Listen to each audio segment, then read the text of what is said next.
সুন্দরবনের কচিখালি পয়েন্টে দাঁড়িয়ে কথা বলছি খ্যাতিমান সুন্দরবন বিশেষজ্ঞ, যিনি জীবনের প্রায় 40টি বছর এই সুন্দরবনে কাটিয়েছেন, ইতিমধ্যে যিনি বাঘ মামা নামে সারা দেশে খ্যাত হয়ে উঠেছেন, সেই জনাব আখতারুজ্জামান কামাল ভাইয়ের সঙ্গে। ম্যানগ্রোভ ফরেস্ট পৃথিবীর অন্যান্য দেশেও আছে, কিন্তু জীববৈচিত্র্যের ক্ষেত্রে এমন সমৃদ্ধশালী বন পৃথিবীতে খুব কম আছে, যেমন সুন্দরবন আছে। আমাদের সুন্দরবন এরিয়া আপনি জানেন 6034 স্কোয়ার কিলোমিটার, এর সঙ্গে আরও 3900 কিলোমিটার হচ্ছে ভারতের মধ্যে, টোটাল 10,000 স্কোয়ার কিলোমিটার এই সুন্দরবনে। আপনি গাইড হিসেবে কতদিন থেকে কাজ করেন? আমি 1961 সাল থেকে প্রোটোকল বিভাগে ছিলাম, পূর্ব পাকিস্তান সরকারি বিভাগে, ডেপুটি কমিশনার খুলনা। সেই সেই ক্ষেত্র থেকে আমি এই সুন্দরবনের আমার আসার সূত্র। বিদেশি কি ধরনের মেহমানদেরকে আপনি সুন্দরবনের গাইড হিসেবে কাজ করে দিচ্ছেন? হ্যাঁ, এটা অনেক দেশে, বিশেষ করে নেপালের রাজা মহেন্দ্র বা তৎকালীন প্রেসিডেন্ট আইয়ুব খান, গভর্নর মোনায়েম খান ছাড়াও পৃথিবীর সব দেশে যত আমাদের পাকিস্তানের ভিভিআইপি তৎকালীন পাকিস্তানের যত অ্যাম্বাসেডার, পিএফএস, সিএসপি, সমস্ত আরসিটি, এই ধরনের সমস্ত আন্তর্জাতিক লোকদেরকে নিয়ে আমি সুন্দরবনে আসার সুযোগ হয়েছে। সুন্দরবনের দিকে আপনি সবাইকে বারবার টেনে নিয়ে আসতে চান কেন? কেন বারবার আপনি সুন্দরবন দেখতে বলেন সবাইকে? সুন্দরবনকে দেখতে বলি আমি এই সুন্দরবনকে সংরক্ষণের কারণে, যে মানুষের ভিতরে একটা সচেতনতা জাগবে, এই প্রকৃতিকে ভালোবাসবার, অরণ্য প্রাণী যে আমাদের শত্রু না, আমাদের সহযোগী, আমাদের জীবনকে বাঁচানোর জন্য তাদের যে অত্যন্ত প্রয়োজন এবং বনকে অত্যন্ত প্রয়োজন আমাদের, সেই কথা বোঝানোর জন্যই এবং এর সংরক্ষণের জন্যই আমি এতখানি আমার প্রচেষ্টা, যাতে নাকি আমরা এই অনন্য প্রকৃতিকে বাঁচিয়ে রাখতে পারি, জীববৈচিত্র্যকে বাঁচিয়ে রাখতে পারি। আপনার বাকি জীবন কি সুন্দরবন কেন্দ্র করেই কাটাবেন? যতদিন আমার শরীরে শক্তি সামর্থ্য আছে, এর মায়া আমি ত্যাগ করতে পারবো না। এবং এর প্রতিটি প্রাণী, প্রতিটি বৃক্ষ আমার অত্যন্ত প্রিয়। একটা নিজের সন্তান যেরকম প্রিয়, নিজের ভাই বোন যেরকম প্রিয়, এখানে প্রতিটি প্রাণী আমার, এখানে বাঘ কিন্তু আমার শত্রু না। বাঘ আমার এখানে অত্যন্ত আদরের জিনিস। তো সে যদি ক্ষুধার্ত থাকে, তার খাবারকে যদি আমরা নষ্ট করি, তার বাসস্থানকে যদি আমরা নষ্ট করি, তাহলে তো বাঘ সে রাখবেই।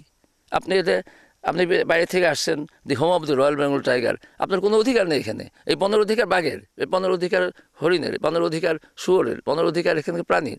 কিন্তু আমরা মানুষ অহংকারে, গর্বে আমরা মনে করি এটা আমাদের সম্পদ। এটা ভুল ধারণা। যে কারণে আমরা এখানকার ঐতিহ্য বলতে আমরা বলবো যে অরণ্য প্রাণীর ঐতিহ্যকে রক্ষা করা।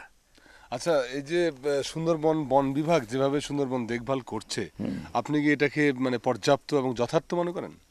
না, বন বিভাগের একটা ব্যাপার হচ্ছে কি, এরা আমাদের ব্রিটিশ আমল থেকে পাকিস্তান আমল এ যাবতে আমরা রেভিনিউ কনসার্ন ছিলাম, যে কারণের জন্য বনের প্রাণী এবং বনের বৃক্ষকে সংরক্ষণের যে একটা সেন্টিমেন্ট, এটা ওই সময় অতটা গ্রো করেনি, ছিল না। কারণ ওই আমলে বাঘকে বলা হয়তো আপদ, এখন বাঘ হয়ে গেছে সম্পদ। এককালে গেওয়া বলা হয়তো এটা আপদ, জঞ্জাল। এই জন্য এখানে নিউজপ্রিন্ট মিল তৈরি করা হয়েছিল, ম্যাচ ফ্যাক্টরি তৈরি করা হয়েছিল বনের। কিন্তু এখন বন আহরণ এখন এমন হয়ে গেছে যে এই সম্পদ যখন মনে করছিলাম যে অসীম, এ সম্পদ কখনো ফুরাবে না, এখন দেখা যাচ্ছে না, আসলে তো সীমিত। এই সংরক্ষণ কিন্তু আসলে 1961 সাল থেকে শুরু হয়েছিল। এই টাইগার পয়েন্ট ছিল এককালে গেম প্লেস, বাঘ শিকার। কচিখালি বাংলাদেশের সময় হয়েছে, এটা ব্রিটিশ আমল থেকে টাইগার পয়েন্ট, কটকা এবং টাইগার পয়েন্ট ব্রিটিশ আমল থেকে। এবং পাকিস্তান আমলেও এটা আপনার শিকার ক্ষেত্র ছিল, কারণ তখন আমাদের এই বিদেশি আমরা মেহমানকে আদর করতাম, যত্ন করতাম, তাদের বন্ধুত্ব করতাম শিকারের মাধ্যমে। কিন্তু এখন আমরা মেহমানদের নিয়ে আসি বাঘ দেখা। হ্যাঁ, যেহেতু বাঘ এখন সম্পদ হয়ে পরিণত হয়েছে। এটা খুব চেঞ্জ হয়েছে আমাদের। হ্যাঁ, আমাদের সম্পদের আহরণ, দৃষ্টিভঙ্গিটা আমাদের বিরাট পরিবর্তন। আমার একটা সাজেশন আপনার মাধ্যমে, যে বন বিভাগ যদি এইটা সংরক্ষণ আরও শক্তিশালী করতে চায়, তো ইকো ট্যুরিজমকে বাড়াইতে হবে। তো ইকো ট্যুরিজমকে যত প্রসার ঘটাবে, কারণ এই বনকে সংরক্ষণ করতে গেলে আপনার সহযোগিতার প্রয়োজন। বেসরকারি প্রতিষ্ঠান, সরকারি এবং পর্যটন এনটিও, এই তিনটে প্রতিষ্ঠান যদি তারা একত্রভাবে পরিকল্পনা করে এটাকে যদি সংরক্ষণের প্রচেষ্টা নেয়। আর আমার আরেকটা সাজেশন থাকবে, এখানকার যারা বন কর্মচারী, তাদের জন্য কিছু চিন্তা করতে হবে, কারণ তারা এখানেও তাদের খরচ, আবার তাদের বাসায় রেখে তাদের ছেলে মেয়ে আহার বাসস্থানের জন্য আলাদা খরচ বহন করতে হয়, কিন্তু তারা কোনো আলাদা কোনো পায় না।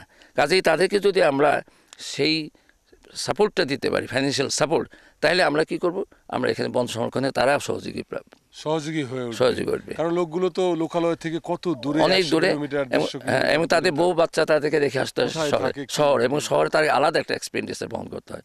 কাজে আমার তাদের এখন কাছে তো বনবাস, বনবাসী তারা বনবাসী থাকে, তো এটা করলে আমাদের সংরক্ষণ কাজটা অনেক এগিয়ে আসবে, এগিয়ে যাবে। এগিয়ে যাবে।